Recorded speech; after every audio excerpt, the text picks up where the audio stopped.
Hello everyone. आज हम लोग करेंगे लेसन 2 बस की यात्रा के प्रश्न उत्तर और ग्रामर एक्सरसाइज। प्रश्न अभ्यास से पहला क्वेश्चन। कारण बताएं। मैंने उस कंपनी के हिस्सेदार की तरफ पहली बार श्रद्धा भाव से देखा। श्रद्धा भाव यानी कि एडमिरेशन। लेखक के मन में हिस्सेदार साहब के लिए श्रद्धा क्यों जाग गई? आंसर। लेखक के मन में बस कंपनी के हिस्सेदार साहब के लिए श्रद्धा इसलिए जाग गई कि वह टायर की स्थिति से परिचित होने के बावजूद भी बस को चलाने का साहस जुटा रहा था। कंपनी का हिस्सेदार अपनी बस की खूब तारीफ कर रहा था। अर्थ। मोह की वजह से आत्मा बलिदान की ऐसी भावना दुर्लभ थी जिसे देखकर लेखक हतभम्ब हो गया और उसके प्रति उसके मन में कंपनी के हिस्सेदार के लिए श्रद्धा भाव उमड़ता है। लेखक को तो उनके साहस और बलिदान की भावना को देखकर ऐसा लग रहा था कि उन्हें किसी क्रांतिकारी आंदोलन का नेता होना चाहिए। क्योंकि बच्चों यहाँ पे बस की जो परिस्थिति थी वो बिल्कुल अलग थी। फिर भी ये जो बस का हिस्सेदार था उस परिस्थिति के विरुद्ध जाकर बस में यात्रियों को सवारी करवा रहा था। इसीलिए यहाँ पे क्रांतिकारी आंदोलन की बात कही गई है। Question number 2। लोगों ने सलाह दी कि समझदार आदमी इस शाम वाली बस में सफर नहीं करते। लोगों ने यह सलाह क्यों दी? आंसर। लोगों ने लेखक को यह सलाह इसलिए दी क्योंकि वह जानते थे कि बस की हालत बहुत खराब है। बस का कोई भरोसा नहीं है कि यह कब कहाँ रुक जाए। शाम बीतते ही रात हो जाती है और रात रास्ते में कहाँ बितानी पड़ जाए कुछ पता नहीं रहता। उनके अनुसार बस डाकिन की तरह है। Question number 3। ऐसा जैसे सारी बस ही इंजन है और हम इंजन के भीतर बैठे हैं। लेखक को ऐसा क्यों लगा? आंसर। ऐसा जैसे सारी बस ही इंजन है और हम इंजन के भीतर बैठे हैं। लेखक को ऐसा इसलिए लगा क्योंकि जब बस चालक ने इंजन स्टार्ट किया तब सारी बस झनझनाने लगी। लेखक को ऐसा प्रतीत हुआ कि पूरी बस ही इंजन है, मानो वह बस के भीतर न बैठकर इंजन के भीतर बैठा हुआ है। अर्थात इंजन के स्टार्ट होने पर इंजन के पुर्जे की भांति बस के यात्री हिल रहे थे। पूरी बस में कंपन हो रहा था, यहाँ तक कि खिड़कियों के कांच भी पूरे शोर से हिल रहे थे। Question number 4। गजब हो गया। ऐसी बस अपने आप चलती है। लेखक को यह सुनकर हैरानी क्यों हुई? आंसर। बस की वर्तमान स्थिति देखते हुए, वर्तमान यानी कि प्रेजेंट देखते हुए इस प्रकार का आश्रय व्यक्त करना स्वाभाविक था। स्वाभाविक यानी नेचुरल। देखने में लग नहीं रहा था कि बस चलती भी होगी। परंतु जब लेखक ने बस के हिस्सेदार से पूछा तो उसने कहा, चलेगी ही नहीं, अपने आप चलेगी। इस बात को सुनकर लेखक हैरान हो गया। Question number 5। मैं हर पेड़ को अपना दुश्मन समझ रहा था। लेखक पेड़ों को दुश्मन क्यों समझ रहा था? आंसर। बस की जर्जर अवस्था को देखकर, अवस्था से लेखक को ऐसा महसूस हो रहा था कि बस की स्टीयरिंग कब कहीं भी टूट सकती है तथा ब्रेक फेल हो सकता है। ऐसे में लेखक को डर लग रहा था कि कहीं उसकी बस किसी पेड़ से न टकरा जाए। एक पेड़ निकल जाने पर वह दूसरे पेड़ का इंतजार करता था कि बस कहीं इसी पेड़ से न टकरा जाए। यही वजह है कि लेखक को हर पेड़ अपना दुश्मन लग रहा था। तो बच्चों, बात ये थी कि बस की हालत इतनी खराब थी कि कभी भी ब्रेक फेल हो सकता है, स्टीयरिंग निकल सकती है और ऐसे में बस किसी न किसी पेड़ से टकरा सकती है। तो जब भी कोई पेड़ आता होगा तो लेखक घबरा जाता होगा और जब वह पेड़ निकल जाता होगा तो लेखक को शांति मिलती होगी, लेकिन इतने में दूसरा पेड़ आ जाता होगा।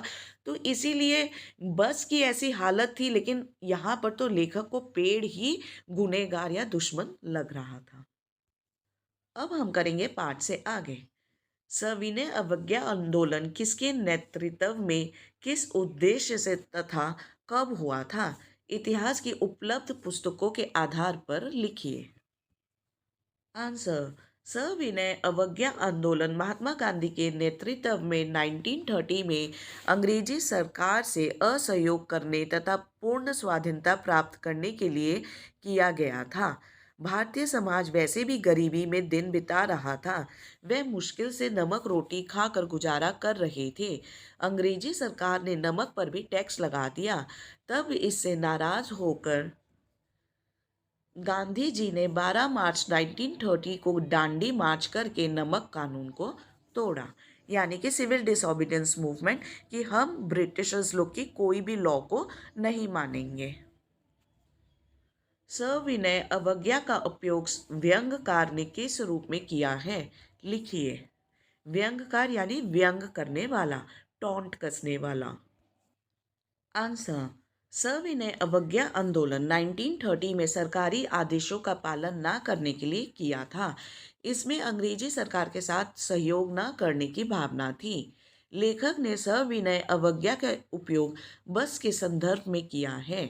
वह इस प्रीतात्मक भाषा के माध्यम से यह बताना चाह रहा है कि बस विनय पूर्वक अपने मालिक व यात्रियों से उसे स्वतंत्र करने का अनुरोध कर रही है। जिस तरह अंग्रेजों की दमन पूर्वक नीति के खिलाफ भारतीय जनता विनय पूर्वक संघर्ष के लिए आगे बढ़ती रही, इस तरह यह खतरा बस भी झरझर होने के बावजूद चलती जा रही है। यहाँ पे खतरा नहीं होगा। इस तरह यह बस भी झरझर होने के बावजूद चलती जा रही है। अब हम करेंगे भाषा की बात। नंबर 1, बस, वश, बस 3 शब्द हैं। इनमें बस सवारी के अर्थ में, वश अधीनता के अर्थ में और बस पर्याप्त काफी के अर्थ में प्रयुक्त होता है। जैसे बस से चलना होगा, मेरे वश में नहीं है, अब बस करो। उपयुक्त वाक्यों के समान वश और बस शब्द से दो दो वाक्य बनाएं। यहाँ पे 3 तरह के इन तीनों वर्ड्स की मीनिंग है। इस बस का मतलब बस, इस वश का मतलब कि किसी को अपने वश में कर लेना, अंडर में कर लेना, और इस बस का मतलब है कि बस करो, इनफ, अब और नहीं चाहिए।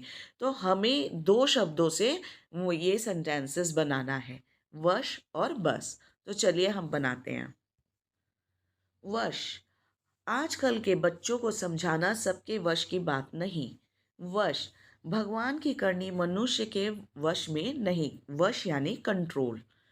बस। बस करो, कितना खाओगे? बस। बस करो, इतना काफी है। नंबर 2, हम 5 मित्रों ने तय किया कि शाम 4 बजे की बस से चलें। पन्ना से इसी कंपनी की बस सतना के लिए घंटे भर बाद मिलती है। ऊपर दिए वाक्यों में ने, की, से आदि वाक्यों के 2 शब्द के बीच में संबंध स्थापित कर रहे हैं।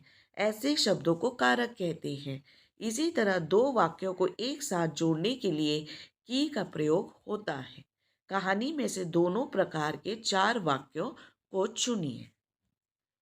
कारक शब्द से निर्मित वाक्य।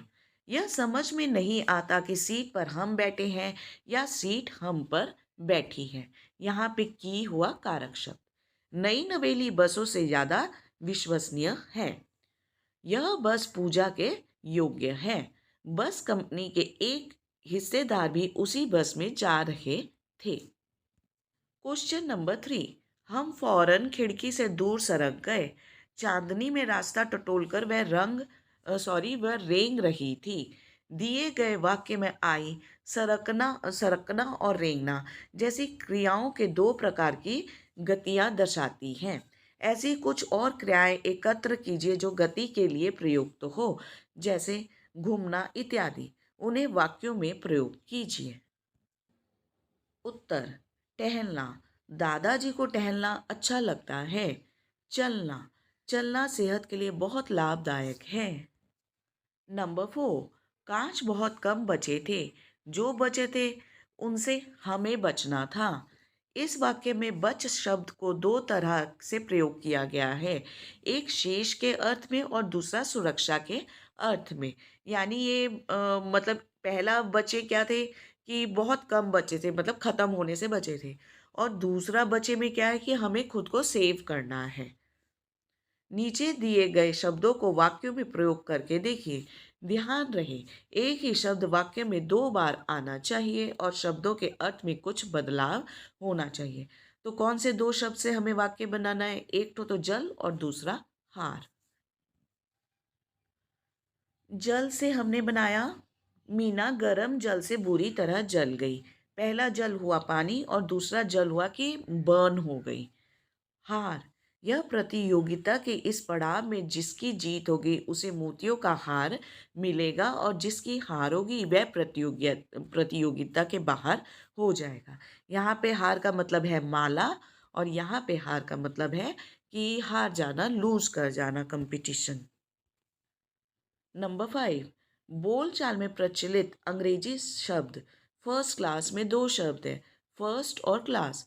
यहाँ क्लास का विशेषण है फर्स्ट, यानी कि कैसा क्लास? First class.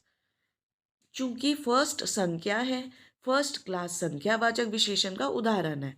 महान आदमी में किसी आदमी की विशेषता है महान, यह गुणवाचक विशेषण है।